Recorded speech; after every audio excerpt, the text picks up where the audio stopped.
Teresa Morrison, and today we are here with head TSU football coach Eddie George and my co-moderator, Executive Director of Legal Aid Society of Middle Tennessee and the Cumberlands, DarKenya Waller. All right, well, thank you so much. I am super excited to have Eddie George here to talk with us. You gave your keynote earlier, and we appreciate you doing that. I think you really brought forward the idea of overcoming adversity to become a champion. And that's what the whole program was about, right?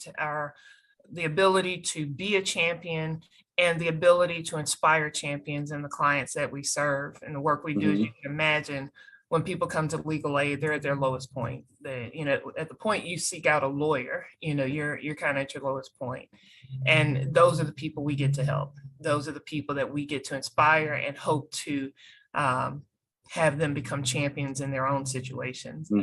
So we're super excited to have you here today to expound a little bit on that and to learn a little bit more about you and some of the things that you've got going on. So with that said, I'm gonna turn it over to Teresa and we'll kick it off with the first question. Yeah, Great. and like DarKenya said, we want to know a little bit more about you. So this first question is going to be pretty cool. Describe a day in the life of Eddie George.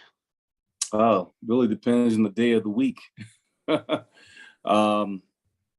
day now consists of coming into the office at Tennessee State University, working with our student athletes, making sure their quality of life is fitting for what we want to be. It speaks to excellence. I come in, I get up, first thing I do is get on my knees, thank the Lord for another day, and claim it's going to be a prosperous, healthy, productive day and allow me to be a vessel for others. And then from that point on, I get ready for work and I go work out. I'll have a few meetings, get ready for practice, address the team, go to practice, come back from practice. Then I will have a staff meeting, and then I will just prepare, look at film, do whatever to do during that point in time. Now, what I do in my leisure time is, I DJ. I enjoy watching movies. I enjoy golf. I enjoy going to a cigar lounge, watching the Masters or whatever golf tournament is on that weekend, smoking a nice stogie to decompress. And I'm always looking for books to read or listen to. So that's pretty much the day in life of me is making sure that I'm being spiritually fed. I am taking care of my wife, my children, and then my career, and then working on whatever projects I have as an actor or entrepreneur or philanthropist. So I try to be productive that way. Wow, you have not slowed down at all. It's always levels to this. I don't shrink into greatness or excellence. I expand into it. I love it. I embrace it all and try to spread my tentacles into everything. That's what life is about. Well, if you don't mind, I might quote you on that. I expand into greatness. I love I just wrote it down. So you've been a role model for a while, and unfortunately, whether you want to or not, it's what comes with the territory. And I'm just curious, how have you been able to use maybe your life story, the things that have brought you up to kind of uplift your players? I mean, that's the job every day. You've got some kids there who are looking to you. Yeah, I always search for teachable moments.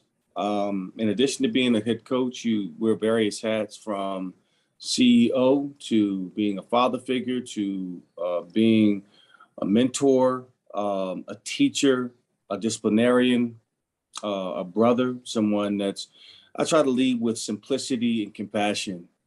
So if there's ever an opportunity for me to share my story or what I've been through on multiple fronts, holistically, not just on the football field. The football field is on the fingernail of the body of this whole thing. It's the last thing I'm really talking about is on the field. It's off the field. It's everything that doesn't require talent. It's character. It's being on time, it's initiative, it's working hard, it's having enthusiasm, it's being detailed oriented. It's all those things that make you a successful human being. As a byproduct of that, I'm going to get a great football player if you're doing all those things. Taking care of your business in the classroom, outside of the classroom, operating with integrity, seen and unseen.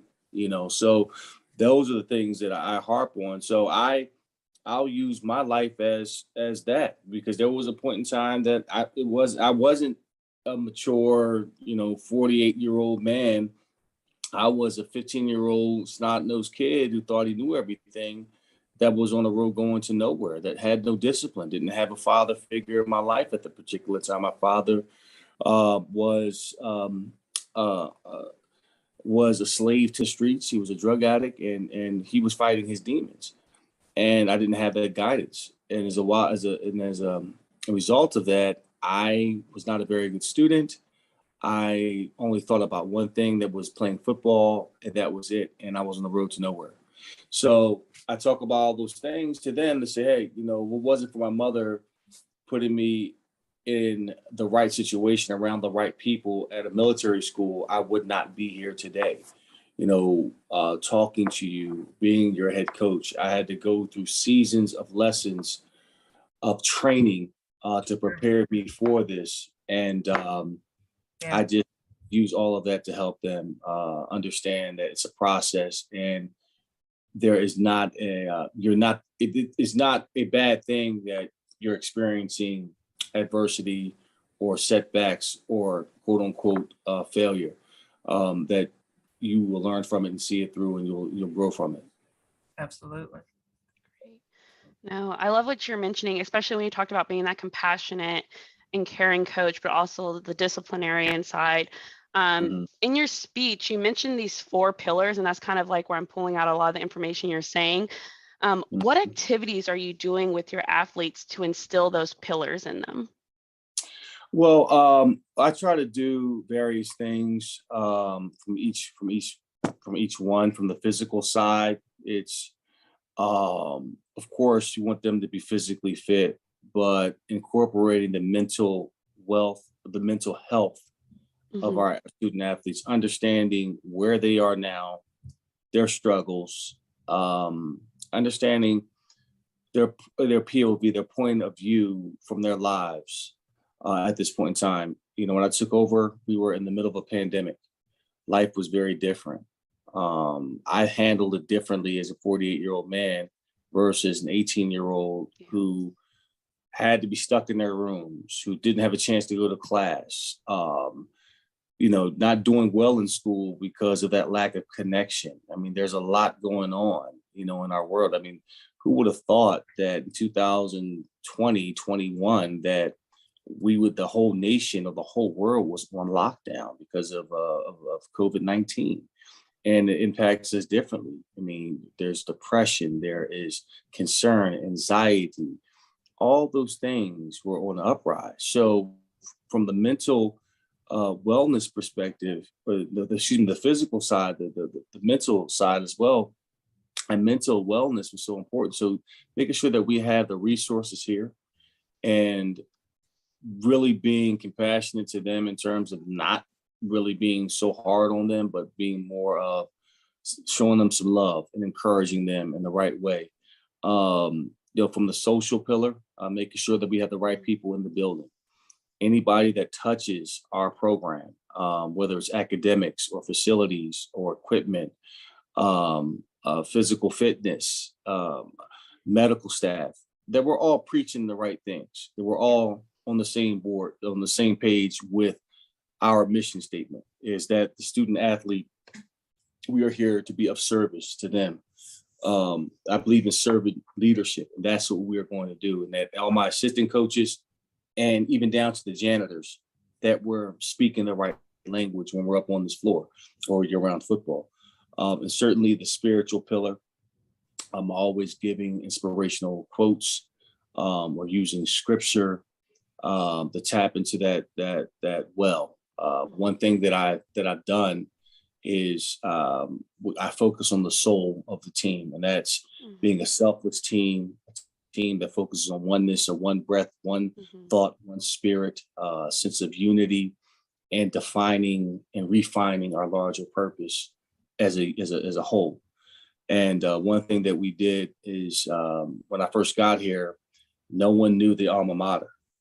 I didn't know it. Our staff didn't know it. The kids didn't know it.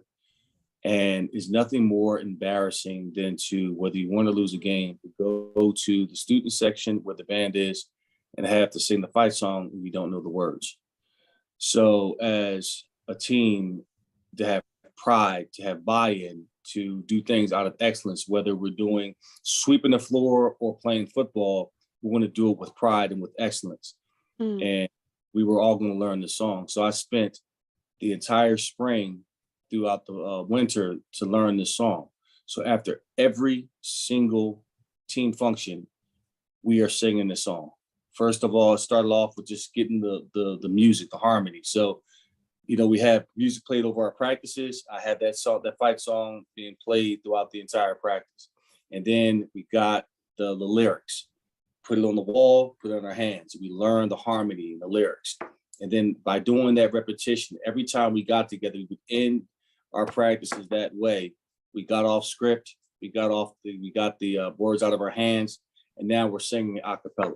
Now we all got to get on the same tone and pitch and sound better, but you know, we're losing progress. So I say all that to say that we've accomplished something as one. You know, we all didn't know it. We all had to get on the same pitch. We all had to get on the same vibration. We all had to get into unison in terms of this is our end goal, and we met that goal. So guess what? There's a victory right there. So now the next step is to build victories in practice, and to build victories on the field, and to build victories in academics, and to build victories in our community. And they're seeing a process and a blueprint of success in terms of when they leave here, when they have their own families or start their own businesses, they'll have something to draw on in terms of a process. Those lessons are going to translate. And oh, that's awesome. I know. I love it. I'm from a higher ed background, so I worked in colleges, and that's amazing. I love listening to what you're talking about, what you're instilling with your players. And, you know, and as I'm listening to you, the words that come to my mind are like authentic and approachable. So what are some things that are keeping you grounded? The one thing that keeps me grounded is God. My relentless pursuit of his heart, of getting in the word, of spending that time alone with him has been remarkable. Last year was a very arduous year for me. I lost both my parents last year, 21. My father passed away on a Monday, April 19th, 5 days after I decided to be the head coach of Tennessee State. And then my mother passed away July the 4th of last year. And that was a very difficult time for me. And I wouldn't be making it through if I did not have God at the helm in terms of guiding me and leading me and looking at the blessing in my loss of my parents in the physical. But my gain is that I'm spiritually connected to them forever. You know, just the other night, 2 nights ago, I had this dream that I was in my home and I got a phone call, and I picked up the phone. It was my mother. And I could hear her voice, you know, say, "Hey, Ed, you know, it's me." And I called out, reached out to her, and I said, Mom. And she never said anything again. It was just silence. But just to hear her tone and the peace in her voice let me know that she's okay. So it's, and she's watching her baby. Yeah, and she's with me, you know. Got her eye on her baby. Yeah. But back to your question, this opportunity, I probably needed it more than these kids needed me. And it's been a remarkable journey. Well, you mentioned some of your challenges, and our condolences, absolutely. And I know that still got to be tough. And, you know, it's tough times like that our clients go through, you know, that their whole worlds are turned upside down. I mean, losing a parent, I mean, your whole world is turned upside down, and it takes something it takes something to keep you fighting, to keep you waking up and keep you going.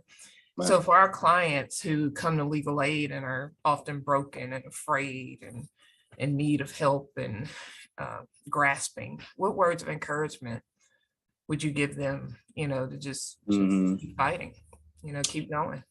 Well, again, it goes back to having a spiritual well to tap into. I think that's so important too, is when you get through the emotional side of it, when the sting of whatever event happened to them begins to subside, is to look for the blessing in it and the opportunity to grow.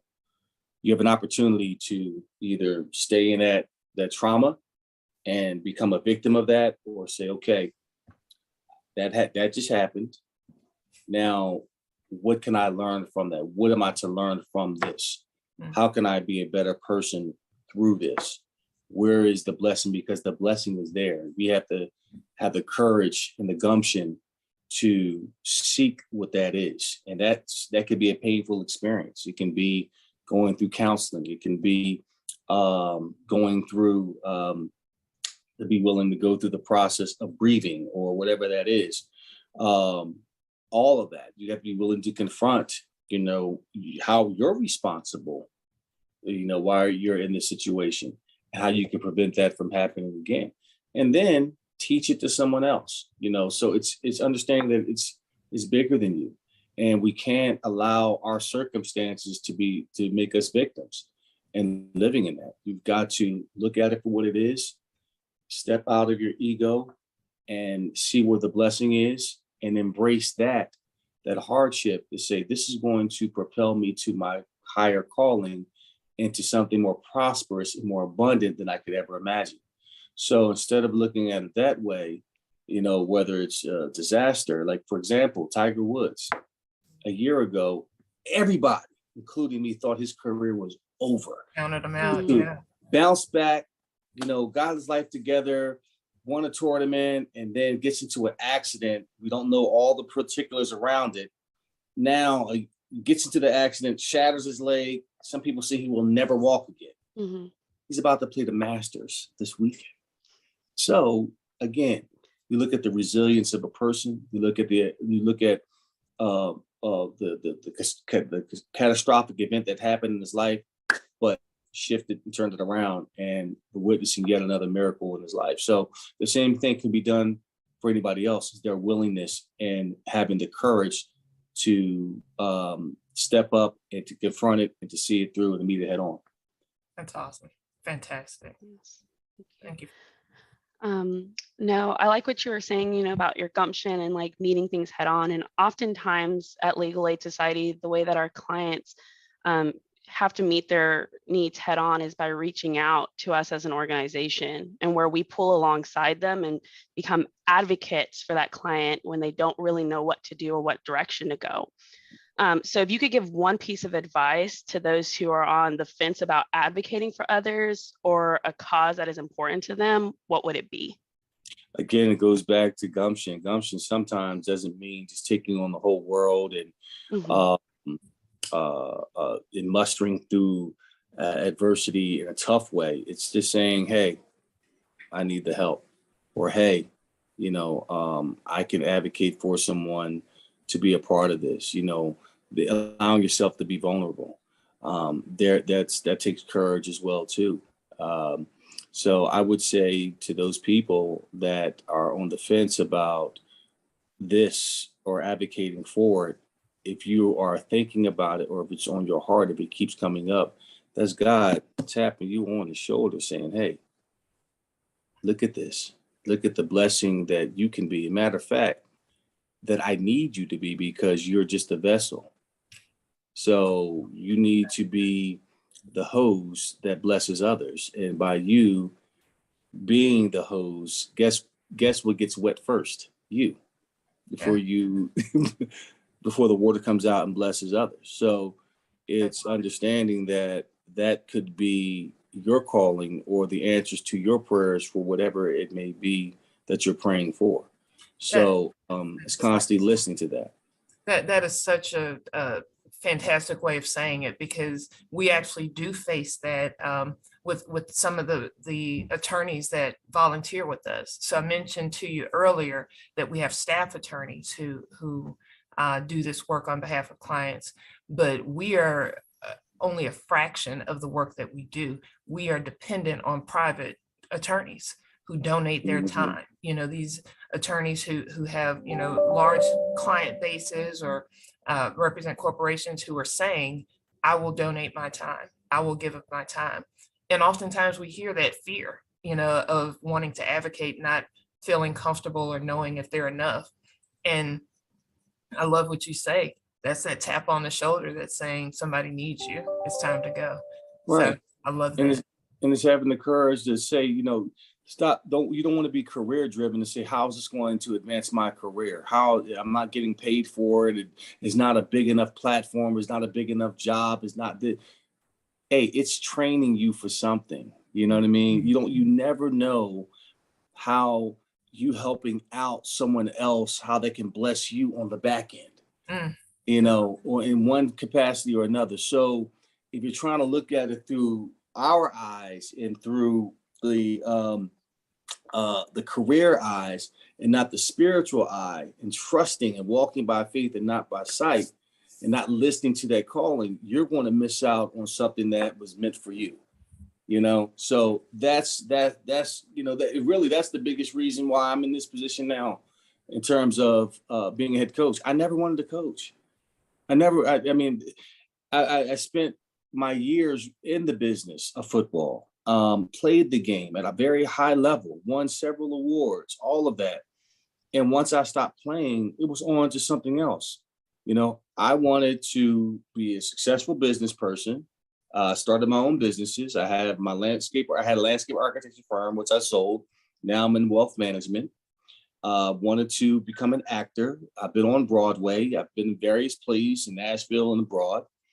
And I wanted to get back into teaching and teach young people. And I started that at Ohio State, teaching at the Fisher School of Business, the business of professional sports. And that's what I wanted to focus on. I wanted to win a HEGOT. And that's a Heisman, an Emmy, a Grammy, an Oscar, and a Tony. That was my goal. But a year ago, this time, God kept tapping on my heart. Like, someone sees something in me that I didn't see in myself. They saw me as a head coach for a football team. And when I was approached with that, I was appalled. And quite frankly, I was offended that they just said, okay, I'm just need a guy that played football, never coached before, but we want to use his celebrity to get what we want. That's kind of how I looked at it. But then I shifted it around and said, well, what can I give to these kids that I didn't have? And then a slew of ideas started coming. And everything that I've done up until this point comes to the table through entrepreneurship, through mentorship, through on the field, off the field. All of these ideas came to my mind. I was like, oh, all those years of me getting on stage and doing public speaking and failing in front of people prepared me to speak in front of these kids in an authentic way. Going back to school, getting my master's in business and understanding entrepreneurship. Oh, that can be one of our pillars now with the NIL deals, name, image, and likeness. So I can help out these young men of really setting up a proper infrastructure of LLCs, S corps in terms of protecting money and paying taxes and getting the right people on board. Wow. You know, so all these things had prepared me for that. Now, I did not see it. So again, you know, it's about somebody seeing something that you may not see in yourself and listening to God. And that's why it's so important that you stay connected to that spiritual voice, because you'll know it when you really hear it. You'll know that this is the path you're supposed to take. And it may not look the way that you may think, but it'll be better than what you may think. I'll tell you, based on your journey so far, the next question I'm going to ask you, I just can't even wrap my head around it. I mean, DJ, thespian, landscape architect, entrepreneur. I mean, all these things. I mean, what's next? What's next for What's Eddie next George? for me at this point in time is to develop these young men into becoming the best that they can be, challenging them to be the best men they can possibly be, to operate with a high level of integrity, to operate with a spirit of excellence. And that's what's next. That's my end goal. And as a byproduct of that, hopefully we'll win a lot of games and a few championships in that during this time frame. And to have these young men come back 5, 6, 10, 20 years from now and say, hey, coach, thank you for providing me with a lifestyle of excellence and challenging me to be the best that I could be. So I'm just giving them everything that I've learned and been through and been taught through hard life lessons for them. So that's what's next for me. That's awesome. I can't wait to see it continue to unfold. Eddie, I want to thank you for your time here today. This was everything we would hope it would be to inspire those who are in tough circumstances, inspire those persons who do this work every day. Yes. Thank you for coming alongside us and helping us to continue our mission. It means everything to us, for sure. No problem, DarKenya. And all I ask from you is this. Now that we've done this and we have a lot of connections. Absolutely. All I say is, when we play Jackson State, that you wear the color blue. That's all I ask, that you wear the right one. And that's Tennessee State blue. That's all I ask. Only because we are both Tigers. Only because we are both Tigers, I could honor that to some degree. I can wear tiger print. That's all I got. That's all I got. I can give you some tiger print. Listen, thank you so much. And do hang on for just a second because we want to chat with you just a minute. Okay.